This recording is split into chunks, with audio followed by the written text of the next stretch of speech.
After serving in a channel chief role for several prominent companies over the years, Ken Marks, now Chief Revenue Officer of Cynomi, intends to validate philosophy he's held for many years. Top-down support is critical to channel success. He shares his thoughts on his new role, cybersecurity, AI, and other topics with host Frank Vitagliano in this episode of Beyond Distribution with GTDC. We hope you enjoy it. Don't forget to check out our Knowledge Hub, which is filled with complimentary copies of all of our research, including Distribution 2030. You can find it on our website at www.gtdc.org. Thanks for listening. Hello, everybody, and welcome to our next edition of Beyond Distribution. I'm thrilled today to have an old friend, and I don't mean old literally, Ken, but somebody that I've worked with for years in a couple of different companies, Ken Marks, join us. And Ken is the Chief Revenue Officer for Cynomi, which is an emerging security vendor. So, Ken, welcome. Thanks. Great to be here. And look, I know what you meant on the old thing, but still, it's been a while. I will just say experienced. How about that? Yeah, there you go. Yeah. You get to the point where you want to make that transition from into the experience stage, but you want to call it experience versus old. So I got it. I understand. Exactly. Yeah, exactly. I'm past all that, so that doesn't bother me anymore. But you're still going through it, so I get it. Yeah. Well, listen, Ken. Certainly, you've had a great career over the years since the start at IBM years ago. But for those that in the tech industry that might not know, all the various jobs you've had, talk a little bit about your professional journey. Yeah. Look, right out of college, jumped into IBM. Quite a few years there, multiple jobs. I'll kind of call that business school for me, right? I think back in the day, there was probably no better training you can get on real life business than IBM or one of the large vendors back in the day. Then I went to my first startup, right? And I guess you can call it a startup, even though it was $1 billion company at the time. But Juniper Networks was moving from a service provider go to market into an enterprise go to market. That was that next step with you, obviously. And then I really went to a startup and a series of smaller and smaller companies, starting with Palo Alto Networks. And what an amazing ride, right? 100 million ARR to $1.3 billion over 3-4 years. Learned a lot from that journey. Then I decided it was so fun, I'd do it again. So I went to Splunk right after that, did it again, about the same size when I started, left about $1.5 billion. Then went to SentinelOne, and that was really my smallest company I'd ever been at, and had the luxury of going through the whole IPO process. What an amazing journey that was. And now I find myself at the smallest company I've ever been at, Cynomi. And there's a lot of comparisons, with Cynomi and some of the other places I've been. And that's why I'm here, right? One, it solves a real customer problem. Two, it is fully bought into the value of a partner ecosystem. And then number three, I couldn't ask for a better group of people to work with. So that's my journey, right? A lot of it with you. And it's been a lot of fun over the years. No, that's great. If you really think about it, that's a who's who of, high tech companies, and the experiences you've had are really probably really interesting as it relates to, what's happened to the high tech industry over the past, 25, 30 years, right? And we've had the emergence of these incredible technologies in areas like cybersecurity that are, absolutely critical, and in your case, data, right? Yeah. That are absolutely critical, and the emerging and the areas that are really emerging, right? So Yeah. you add AI to that, and you've basically hit every piece of the industry. That's it. I mean, we've been through the entire cycle from, I hate to say it, but selling typewriters, right? Yeah. All the way back Yeah. from selling typewriters to the software revolution and moving from on-prem software to subscription services to software as a service. And now, as you say, the whole thing around AI, it's just an amazing journey, and glad to be part of it all these years. Yeah, Never I gets agree with boring. that. I Yeah. agree with that. That's one of the things that, keeps us young, right? Mhm. In terms of, what we get up and do every day. Ken, you glossed over it a little bit. Talk a little bit more about Cynomi. Talk a little bit about, vision, where you guys are Mm. going, what your focus is. Yeah. Maybe we'll get into some other items, but I think it will be good for folks to understand that. Yeah, so it's interesting. This is the first time where I'm actually not selling something to partners, right? To then go sell and resell to their clients. Cynomi is truly a platform that we provide for MSPs, MSSPs. I'll use those in broad terms because we also have telco relationships, incident response partners, global system integrators, anybody that goes to market as a service. But if you look at Cynomi at its core, we're a platform for these partners to really grow and increase their own advisory cybersecurity services. Hmm. So if you think about it, with the Cynomi platform, a partner can do an assessment with a customer, either paid or for free, or however they want to do that. And from those assessments, they can really help customers get a security baseline. So, how do they look today against some of the major frameworks that are out there today, like CIS, like NIST? And from that, the beauty of it is you get a set of gaps against industry standards, and then you get a group of tasks that, in essence, turn into statements of work or services opportunity for the partners to deliver. So, this is one of those interesting times where I'm truly bringing a platform to partners to grow their own revenue. It is pretty exciting to be able to do that at this point. Yeah, and that's certainly a little bit different because, for you, because, over the years, in your role as I don't know, let's call it traditional channel chief, right? Mm. You managed and developed a number of channel programs over the Yeah. years for partners that were effectively reselling versus, kind of selling as a service. So it's kind of an interesting transition for you. Yeah. Yeah, it is. And, this is that. Look, if I was going to go from a channel chief all these years, um, to a traditional CRO calling on enterprise end users, that would be a tough jump, Yeah. right? But if you look at who our customers are, it's a logical progression for me. So our customers are the MSP and the MSSP. We want to be invisible to the end user, right? You might see a little manta ray, which is our logo on the reports. But for us, we really want to be an enabler for services for the partners. So for me, CRO, channel chief, um, you can use those interchangeably in a company whose customers are the partner. And it's a great step for me. I've always felt, the CRO in my traditional channel chief jobs, the CRO was my most important partner. If I didn't have a relationship with them, if we weren't thinking the same, if we didn't value what partners bring to the table, it was not going to work.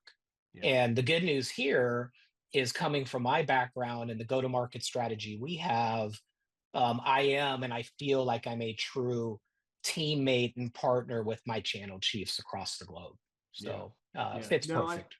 I think that makes a ton of sense, and you're right about the relationship the channel chief has to have with the CRO because ultimately, even though in a lot of cases, the CRO is crafting the overall go-to-market strategy.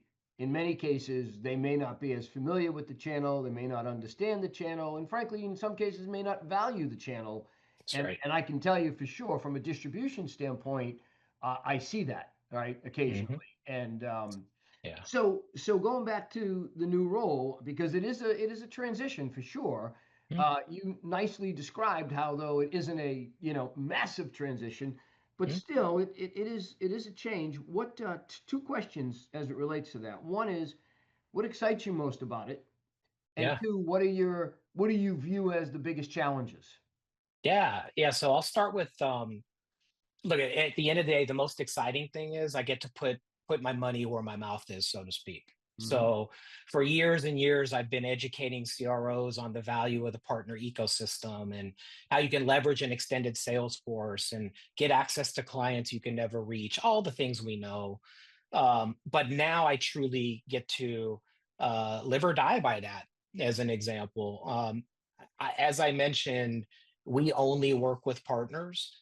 So I've placed my go to market bet on a partner ecosystem, and I can't be successful without our partners being successful. So, I guess what excites me the most is I get to prove out in the different role being on the other side, so to speak.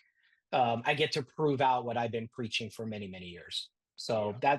that excites me, um, and I think that's something that's going to just be amazing for us because I truly believe in it. Right after all these years and all the experiences we have, the biggest challenge, I don't.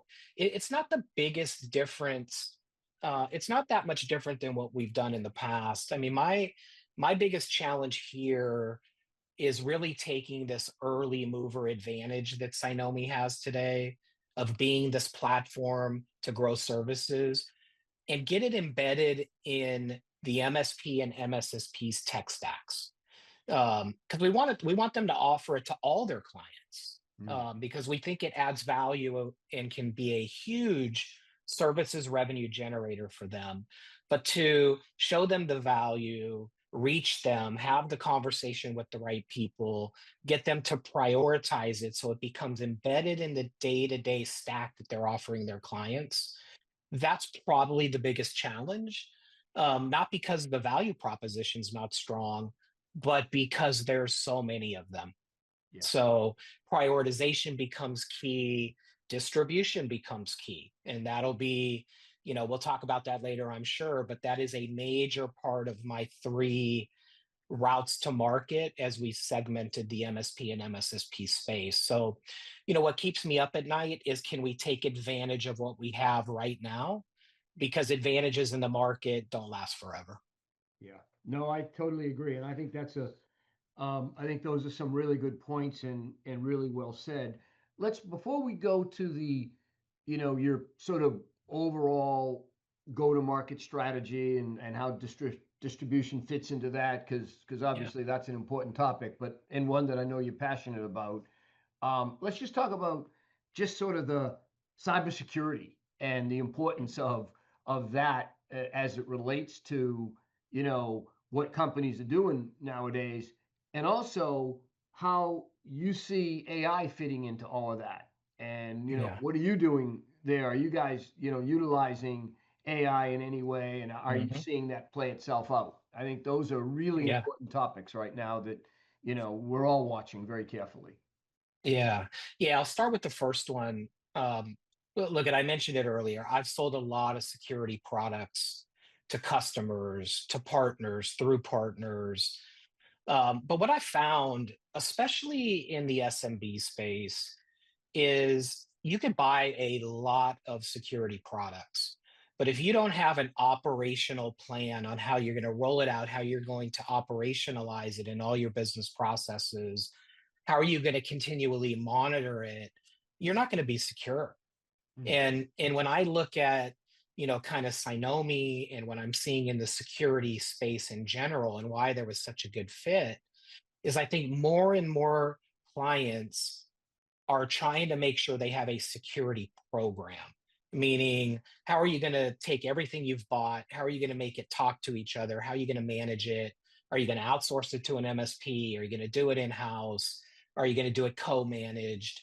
There's all those things they have to think about, and somebody has to help them.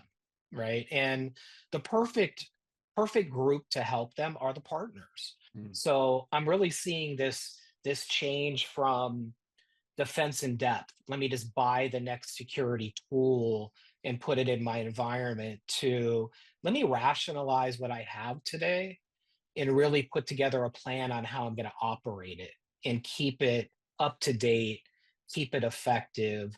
And that's where Cynomi comes into play because we continuously monitor the posture of that client. And we let our MSPs use our tool to do that so they can easily begin to help a client build out their security program. Mm. And then, of course, they can manage it for them in a co-managed standpoint or completely managed, depending on what the client wants. So I'm starting to see that whole change to how are we going to rationalize the tool set that we have and how are we going to make sure it works for us? AI, I guess you can't go anywhere without Talk talking about Right, right. AI. I mean, but honestly, look, I've been through a lot of these changes in the industry.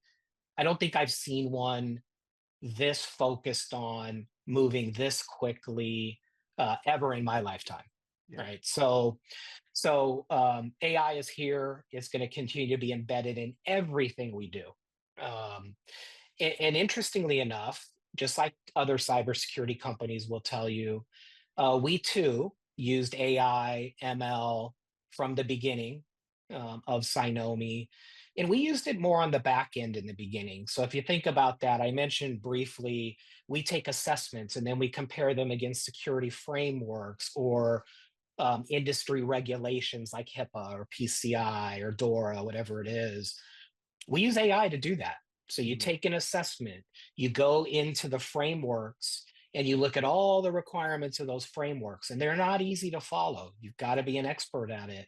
The AI takes the assessments, compares it to what has to happen for you to meet that framework or that regulation, and then it gives you an automated view of the gaps and the tasks that need to take place to get better and continuously improve, all the way to being compliant or being very close to 100% against that framework. So we've always been using AI to do that. One of the big things that we're investing in, us just like everyone else, we're investing heavily in AI. One, to continue to enhance the algorithms, the logic for everything we do on the back end. But we're also starting to embed it in the whole user interface and the user lifecycle with Cynomi. So we'll now be bringing AI into the assessment process, all the front end work.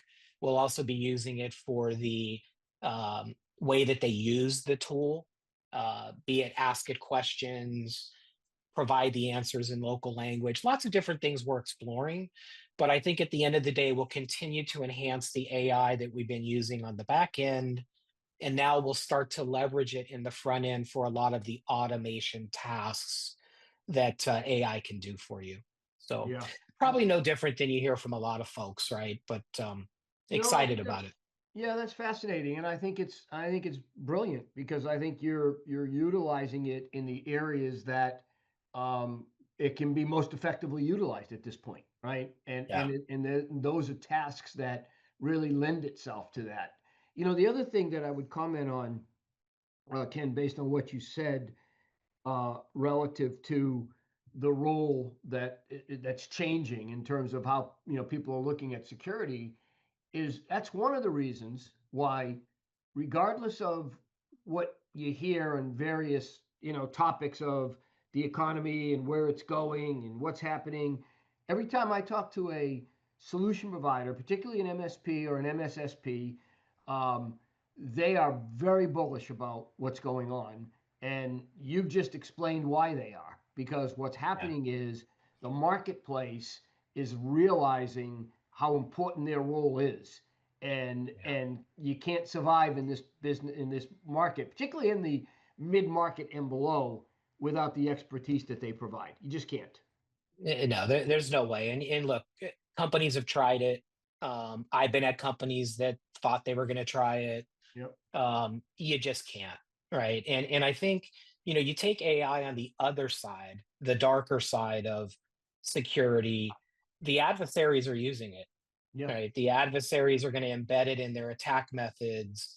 Um, so it's just going to become more and more important to make sure that you have operational guidance and programs around it.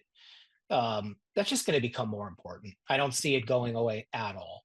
Right. Yeah, yeah. No, I agree. So, well, that's great. So now let's transition to go to market because Yeah. obviously, that's something that's near and dear to, your heart and my heart. We've spent our, basically our entire careers, on the channel side, really. Hmm. And so now you've got the ability to build a go-to-market strategy. And Yeah. it's as you said earlier, it really is the opportunity for, you to put in place the things that over the years you've not only learned but come to believe in. Um, Yeah. so you mentioned three routes to markets. Talk about that, and then let's Yeah. then transition to the distributors and Hmm. what you need to and want to get from your distributor Yeah. relationships. Yeah, and I'll do it this way because distribution is one of the integral three for me. So as I mentioned earlier, our go-to-market is with MSP, MSSPs, or those partners that go to market as a service. So when you look at that, there's different numbers out there. It depends which analyst you look at, but there could be 100,000 of these folks out there of various sizes, capabilities, where they came from. So when you look at something that broad, you do have to have some type of segmentation, right? So we've really started with segmenting the business on looking at an MSP, MSSP, and how many accounts do they have under management. So not how much revenue they generate or how many employees they have, all important. But at the end of the day, I want to know how many accounts under management they have. And we've broken it up into folks that have a small subset of accounts under management, and just for reference, think of that as, I don't know, 15 accounts under management or less. Small number of accounts, but there's a lot of these folks out there. I'm not equipped to cover them adequately and provide them the customer support they need. I have to rely on distribution as my go to market, for that group of MSP, MSSPs. One, they know how to do it. Two, they are structured so they can manage it. And three, they can actually provide the support and the care and feeding if it's enablement, onboarding, demand generation, level one, level two support capabilities. They could do all that for me because they do it every day and they know how to do it better than anybody else.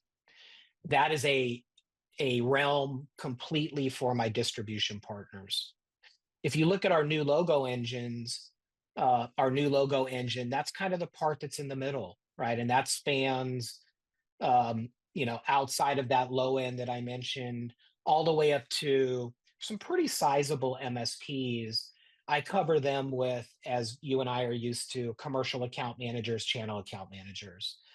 Yep. And in that case, internationally, of course, I'll use distribution because that's the way to go to market there. Here, it's choice, right? I will have direct relationships with those MSPs in that space. But as you get in the lower end of that span, that's where distribution is going to do such a better job than we can with the resources we have. But if you look at my third route to market, those are the more specialized MSP, MSSPs. That's where the global system integrators come into play. That's where the telcos and service providers come into play. That's where the big incident response partners come into play. And this is where the mega MSPs live. In those cases, I have a strategic team, and those are more people that are doing account management, owning named accounts, and working with those MSPs on MOUs, demand generation campaigns, and they're very customized.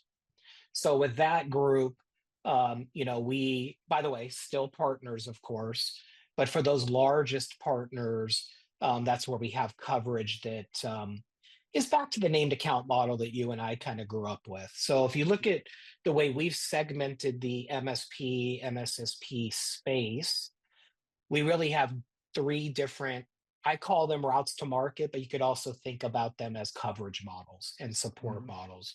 So that's how we've broken it up today. It's new. right? I've only been here 6 months, but we've implemented it. It's one of the first things I wanted to do when I got here, and now it's fully rolled out, fully running. Of course, we're looking at expanding distribution, opening up international, some of the things that you logically do as you grow. But we have the foundation now to support and cover the multitudes of partners, regardless of their size. Yeah, yeah.